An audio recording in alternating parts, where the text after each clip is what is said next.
Can your business grow like clockwork? The answer is absolutely yes, but you've got to have marketing working for your business. And our special guest today is going to share an awesome way to accomplish this. It is called advocacy marketing. You don't want to miss this conversation.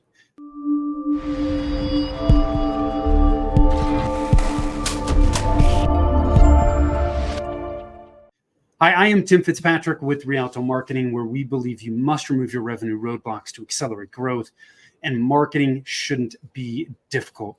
Thank you so much for taking the time to tune in. I am super excited to have Billy Robbins with Intent Company with me today. Billy, welcome and thanks for being here. Yeah, thank you, Tim. I'm glad to be here. Thanks for inviting me. Yeah, I'm excited to dig into this with you. Before we do so, I want to ask you a few rapid fire questions so I get to know you. Yeah. So, dude, let's jump in, man. Okay. When you're not working, how do you like to spend your time? Usually hanging with my family. So whatever my kids are into, I'm kind of into. So, like my 10-year-old, big into soccer and Fortnite. So I spend a lot of time. I'm terrible at Fortnite, man. Those 10-year-olds. Yeah. They're tough, bro. That's good, man. How many kids do you have? Well, it depends how you define a kid, right? Okay. So I have one biological son. He's 10 years old. I have one daughter that we adopted when she was 7 years old, but now she's 21. And then we have two other 20-year-olds that live with us that we have pseudo adopted and just have them in our home and doing life with them and stuff. So dude, we love the kids. So we got between 1 and 4, depending on how you want to define it. But cool. I love it. What's your hidden talent? My hidden talent that people know about? Maybe Rubik's Cube. I like solving Rubik's Cubes. You might be dating yourself a little bit by talking about the Rubik's Cube. I am. There it is. That's another one though. The kids, if you ever watch on YouTube, you got like these 12-year-olds, like 4 seconds. It's like unbelievable. I just remember I was never good at Rubik's Cube. But there is a method to the madness. No, there is. It is actually. It's all formula. And actually, I always say there's so many analogies with marketing because, like, basically, you've just got to be able to address the situation, know what you're looking at, and then know the right formula to get out of it. Yeah. And actually, the reason I even got into this was again because my 10-year-old actually was about 4 years ago. He goes to Target with mom, and he's like, "Oh, I want that," right? So he gets a toy and then comes home and he's all like, I have no idea how to do this. Dad, fix it. I'm like, I don't know how to do that. So, when you don't know how to figure out, what do? You go to YouTube University, right? Yeah. How to solve a Rubik's Cube. And I sat there all night long trying to learn it, wrote down these flashcards, figuring out. And by the time I figured out how to do it, I was hooked. The kid never even played with the thing. And I'm all like, it's like my toy. Yeah. He's like, Dad, can I have my Rubik's Cube back? What's the best piece of advice you've ever been given?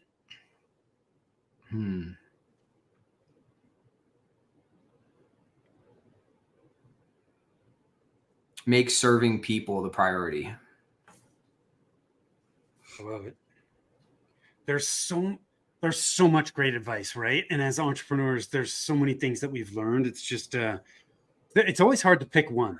I find that the things that are most important to learn are like these eternal truths that are just like this. It's like a foundation you put everything on. One of the things we talk about in our business is serve people, solve problems.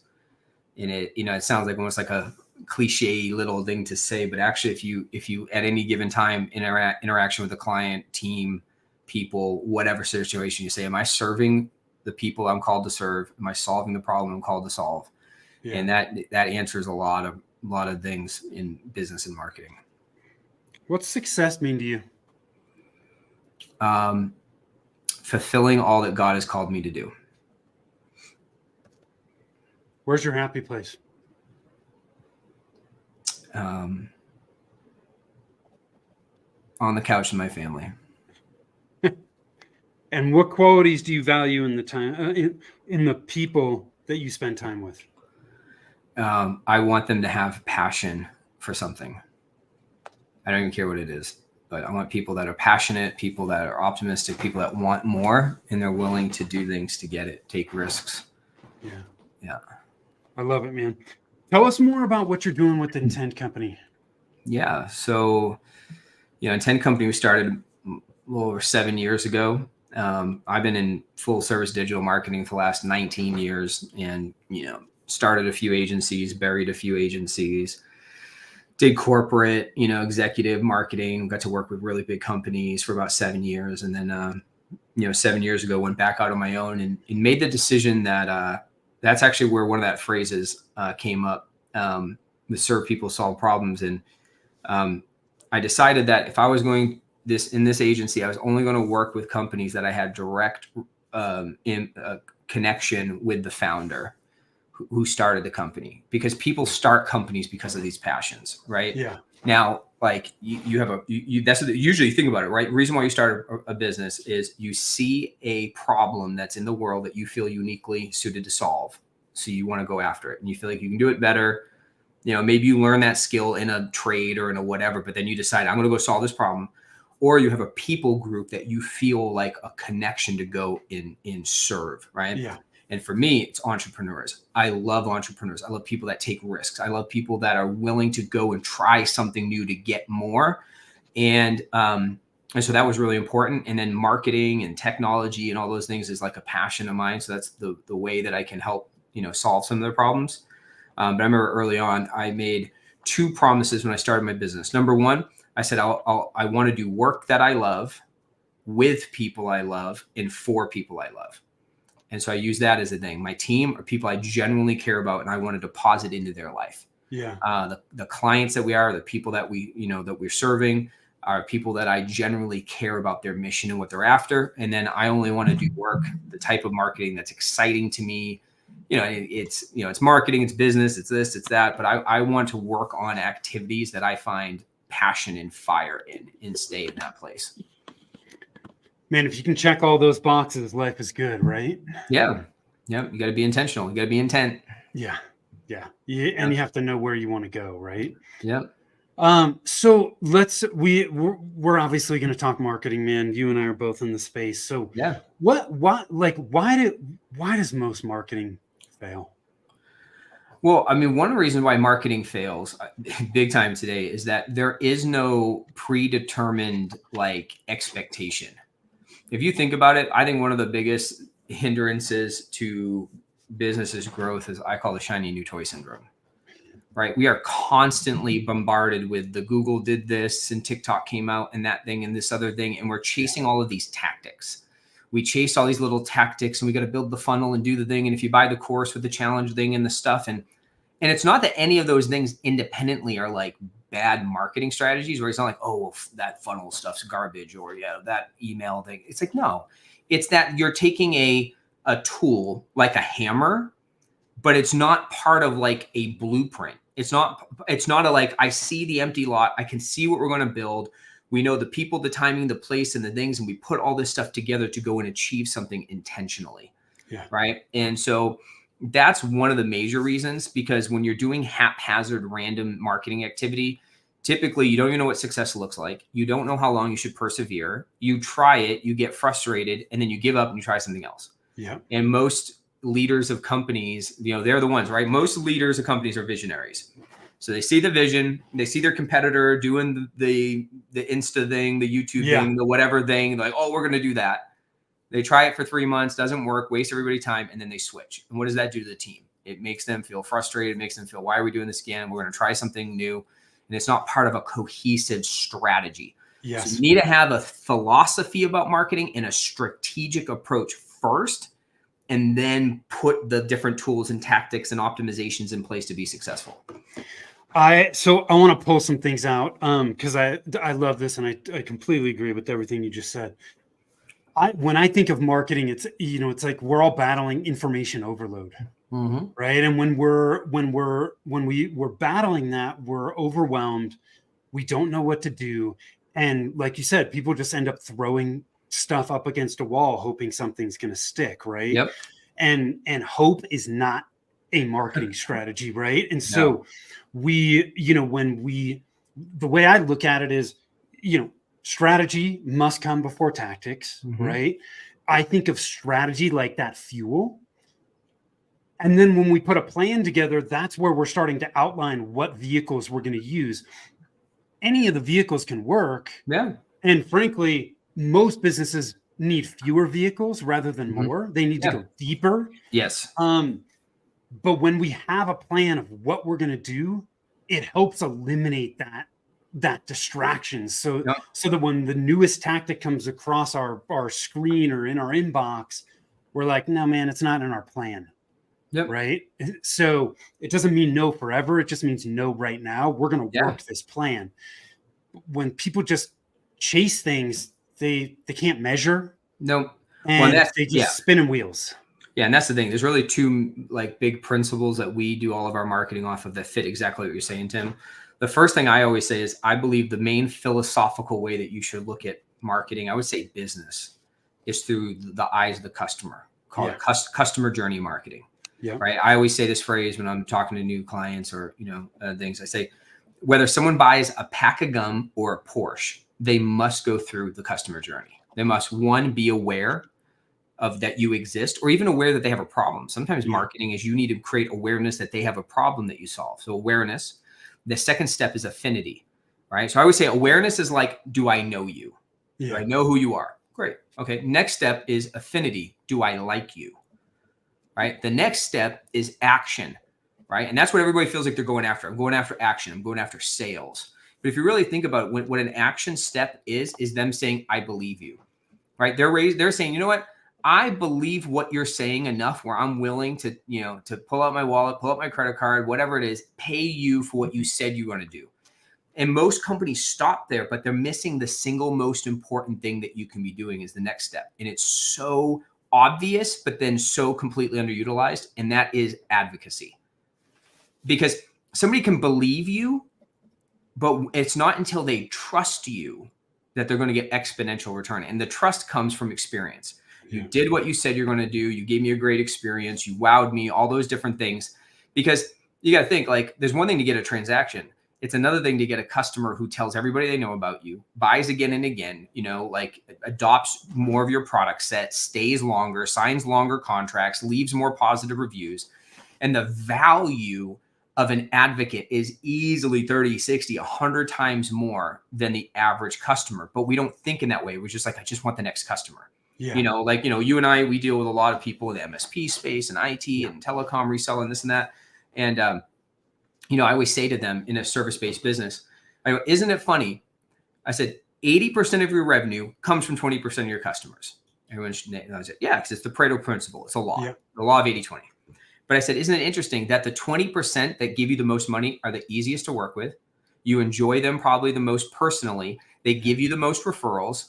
You have the most relationship in there. They're like, yes. And I said, the 20% of your revenue that comes from the broad 80% of your clients, in fact, the ones that spend the least amount of money with you are the hardest to work with. They're the biggest pain in your company. They are the negative detractor, but yet they get all of our attention. The whole, squeaky wheel gets the grease kind of thing. But it's like, so if we're not intentional about the way we grow our business, literally all the attention and time is going towards this lesser value relationship that's not bringing the revenue. Yeah. But we don't stop and say, well, let's focus on the best customers, maximize that relationship with our best customers, because that's where the massive growth is going to come from. That is in that place, but we just don't do it because why? Because they're already settled. They're already satisfied. But say, no, be intentional about serving your best customers, and it's going to have the biggest impact on your business. So, what's the most effective marketing strategy today? Yeah, advocacy marketing. If you already have customers, right? If you already have customers, like you've got a decent customer base, then how you market to your customer after you have them, right? So you got to think, I would even say even things like onboarding, right? We do a lot of things with automation and help brands automate their onboarding process and things like that. Consistency. You've got to deliver the goods. It's one thing for them to say that they believe you and pay for something. It's another thing for after they've received your product, after they've been onboarded, after that experience that they're like, I love these guys. Yeah. And there's, we have a very strategic system that we do. So at the right time, we're asking for reviews. We're doing surveys based on the result. We're asking for referrals or getting customer support involved, life cycle marketing, getting the right upsell at the right time. And there's more value there, more opportunity there than there is by trying to, do some front end LinkedIn marketing to get your calendar filled. Now, I'm not against front end marketing. I'm not against new client acquisition, but if you don't have a solid post-purchase system in place, you're missing it. Dan Kennedy has this great quote, and he says that he who can spend the most money to acquire a customer wins. Yeah. Now that's funny. It's like, well, wait a minute. Like, that's front end marketing, how to get the most customers. Yeah. But here's the thing, in service business, especially, there's only two ways that you could spend more than your competition to acquire a new customer. One, you skimp on your delivery in your operations, right? We know those, some of the bigger companies, right? They spend all of their money on front end marketing. They don't deliver the goods. They got poor reviews. In fact, most of the people that probably follow you, Tim, they're the ones like, yeah, I go in and sell them after because they've been hurt. They had a terrible relationship, but I deliver the goods and they love me. Right. So they skimp literally on operations, put all their money in the front end marketing. But the other way you can compete is, what if you doubled the lifetime value of your customer? And that, to me, and metric wise, is probably, if not the single top 3 most important metrics that you can look at in your business, is the lifetime value of your customer. How much does that customer spend over their lifetime? And not only how much do they spend, how many people do they refer, and what's the value of their referrals? And then how many do they refer?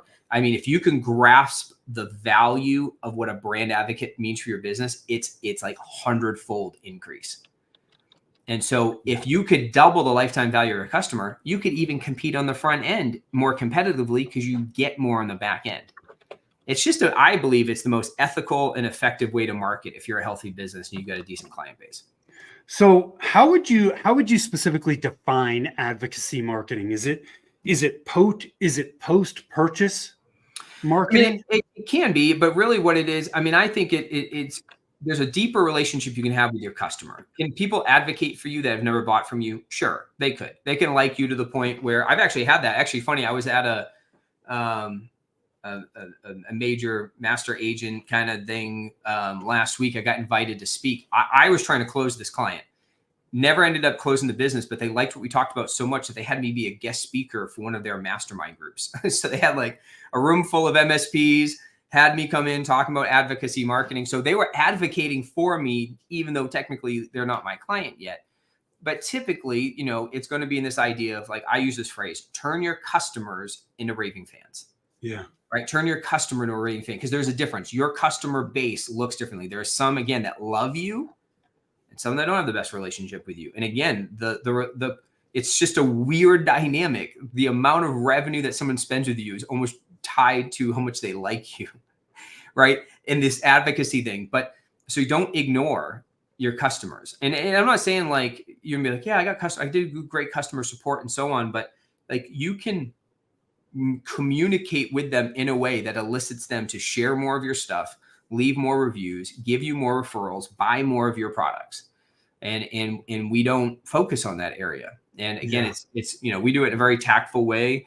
We've got all these different techniques that we use to not like feel like you're being salesy and upselling constantly and everything else. But that all comes from, if you truly are an organization that is there to serve people and solve their problems, the average MSP's got 15 to 20 different products and services that they offer. Yeah. Right. But average on adoption, there's 4 or 5 on average that their clients are having. So that means that 75% of their product mix is not being adopted on a regular basis. What would happen to a company if half of that got adopted? Massive revenue increase. And you didn't even have to spend $1 on advertising. You didn't have to give Google money. You didn't have to go buy Facebook ads, Insta ads, whatever. Again, not against those things, but you're missing the big thing. The big, awesome opportunity is found on the back end, but it's completely ignored. Well, we spend so much time trying to acquire new clients. Why not maximize that opportunity, right? It's much less expensive to do more business with the people that you're already working with and to get referrals from those people. And that's really what you're focusing on with advocacy marketing. Yep.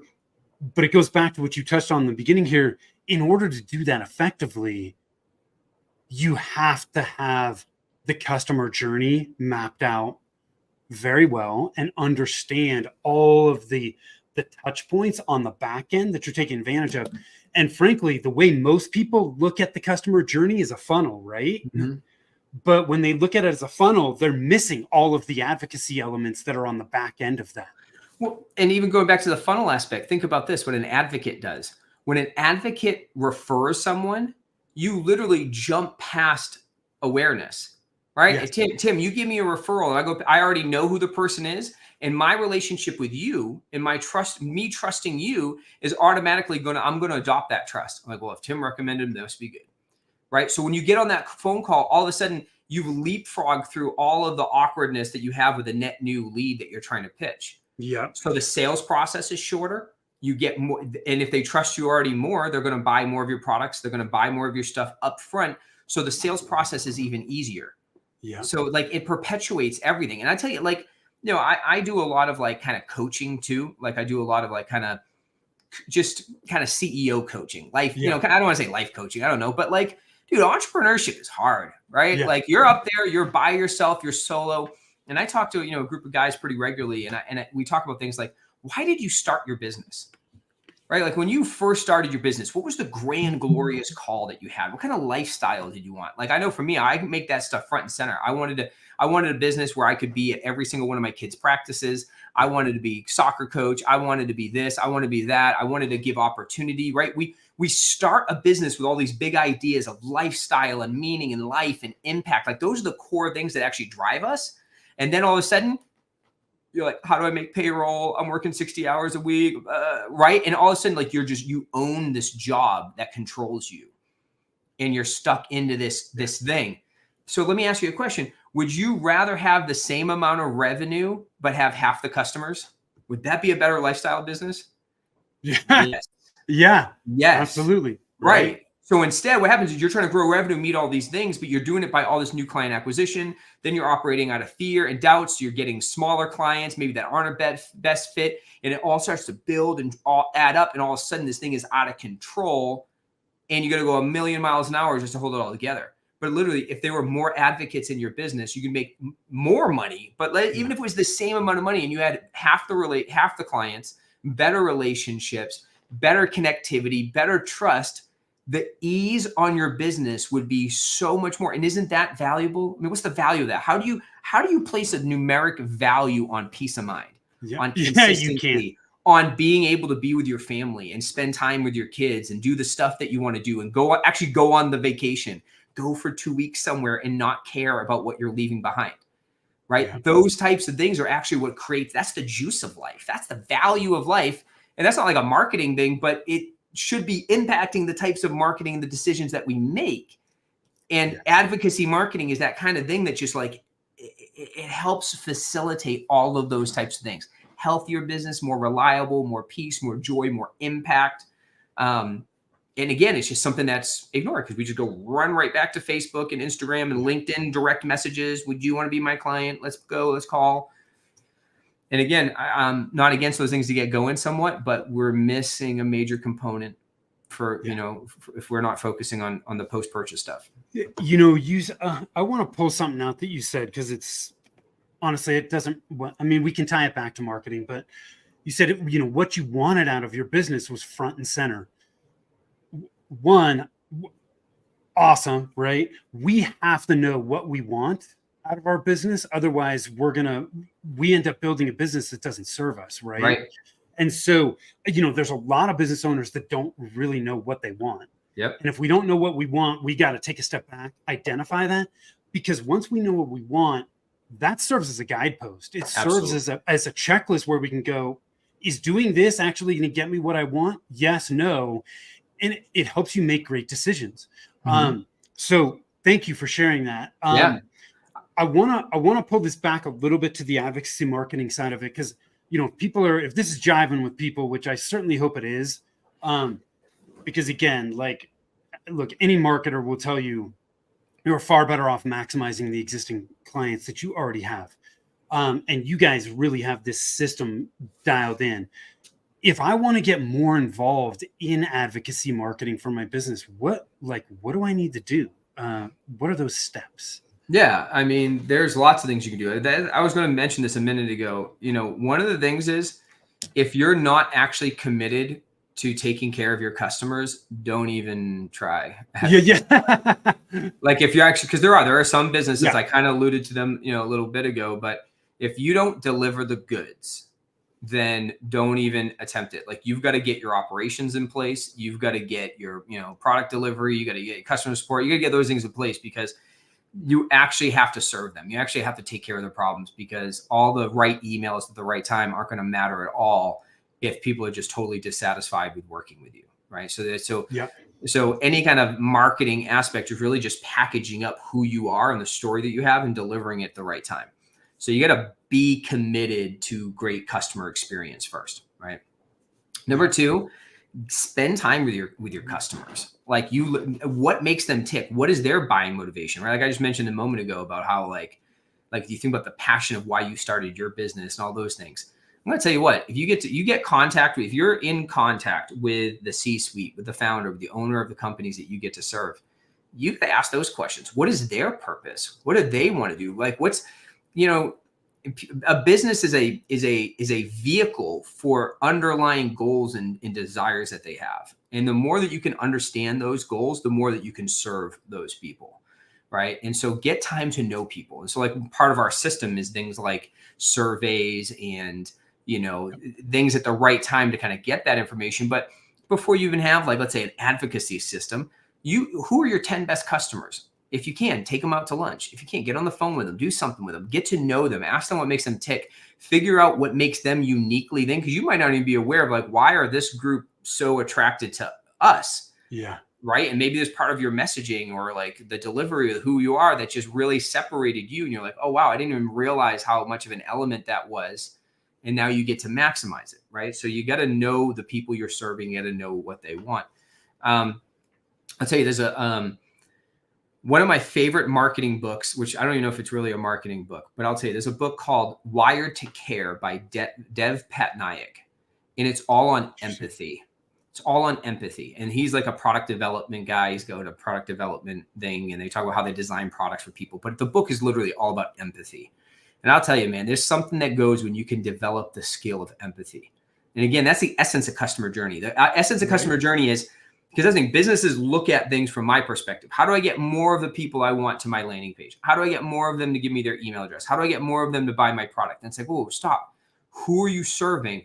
What are they looking for? What are the needs that they have? Because really great marketing is actually just serving their needs intellectually in a way that puts you as the value, as the authority, the thought leader, the expert that they're attracted to come and talk to. And that's a much better conversation to have than being like, oh, well, I was number one on Google Maps. And sure, yeah, local SEO, it's good. Let's be number one, right? But there's something more. I'm more attracted to who you are and who, and that's why, like, be very you. That's something I'm definitely, like, all my stuff. I'm really upfront about my family, my faith, my this and that. It's like, it's just who I am. And I attract certain people who want to be around a person like that. And that's better because, again, you're just doing relationships with people that you like better.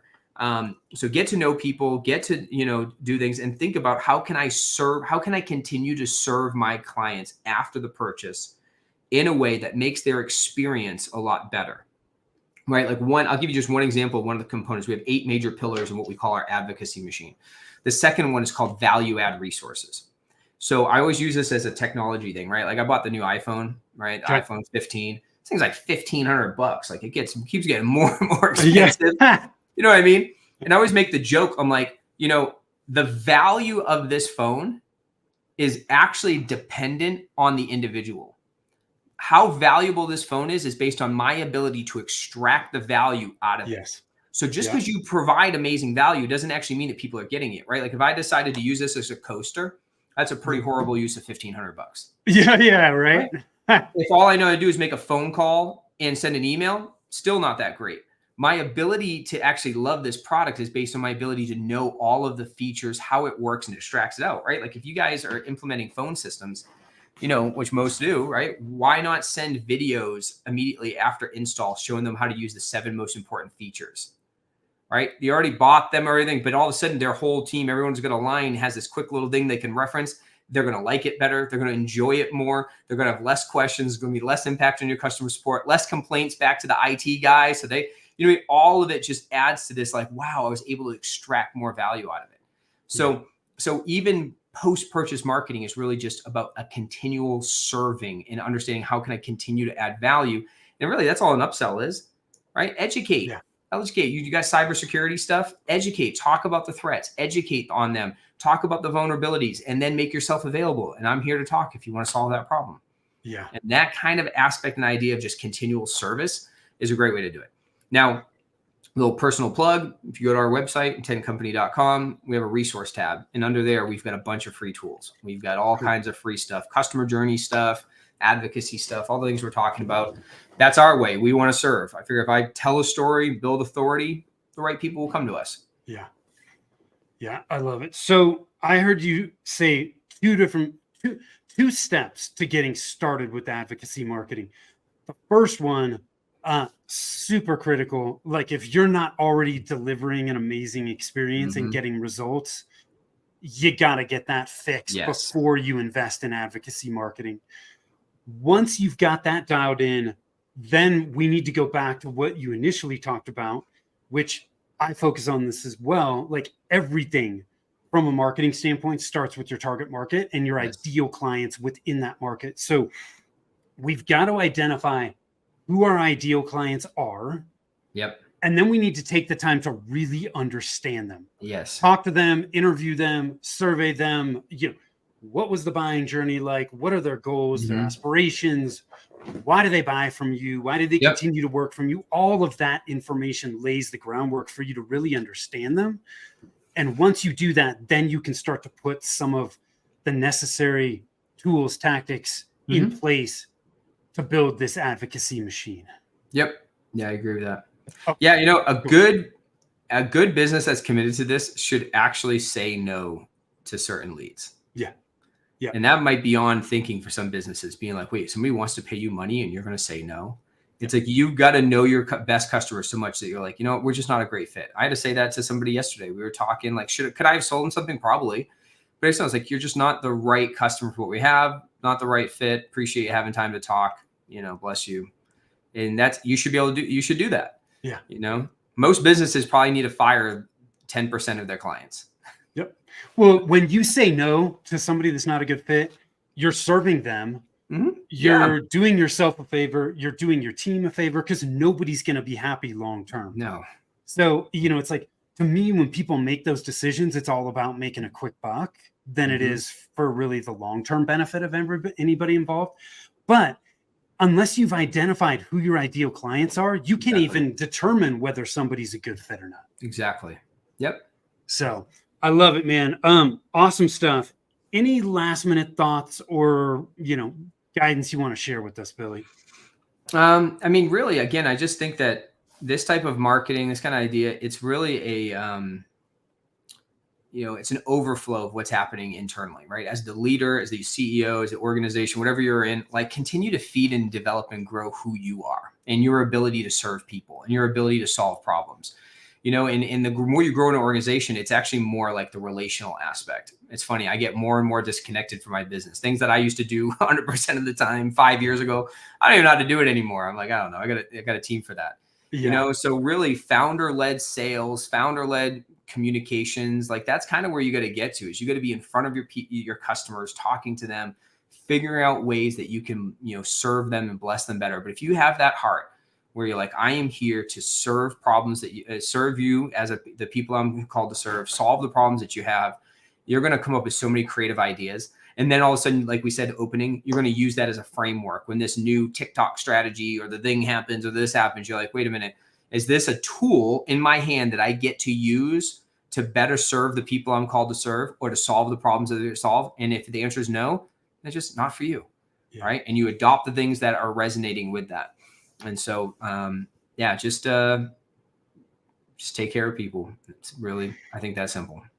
And you already mentioned it. If people want to connect with you, intentcompany.com. Once they're on the site, they can go to your resources. You have all kinds of stuff there. So please, I would encourage you, if you've enjoyed this conversation that I've had with Billy, he obviously knows what the hell he's talking about. This whole concept of advocacy marketing is really resonating with you, head over there, connect with them. Billy, thank you for taking the time, man. I appreciate it. Those of you that are watching, listening, I appreciate you as well. If you want to connect with us, you can do that over at rialtomarketing.com. The other resource we always have is over at revenueroadblockscorecard.com. If you want to identify which of the 9 roadblocks are slowing down your growth, you can do that over there. So take advantage of it. Again, thank you, Billy. Thank you. Thank you, audience, for watching.